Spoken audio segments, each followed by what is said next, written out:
Welcome. In today's quick guide, I'm going to show how to display the chat name in the Windows title bar on the Telegram app for PC. This is part of a newer update, and it's a small change that can make a big difference, especially if you're juggling multiple chats at once. Let's get right into it. First, go ahead and open your Telegram app on your computer. Make sure you're logged in and on the main screen where you can see your chats. Next, look at the top left corner of the app. You'll see three horizontal lines, also known as the menu icon.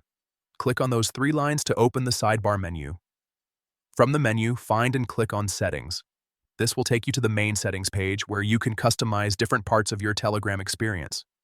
Once you're inside Settings, scroll down a bit until you find the Advanced option. Click on Advanced to open more detailed settings. Now, inside the Advanced section, keep scrolling until you see an option labeled Show Chat Name. This is the feature we're looking for. Simply check or enable the Show Chat Name option. As soon as you turn it on, Telegram will start displaying the name of the current chat right in the Windows title bar at the top of the app window.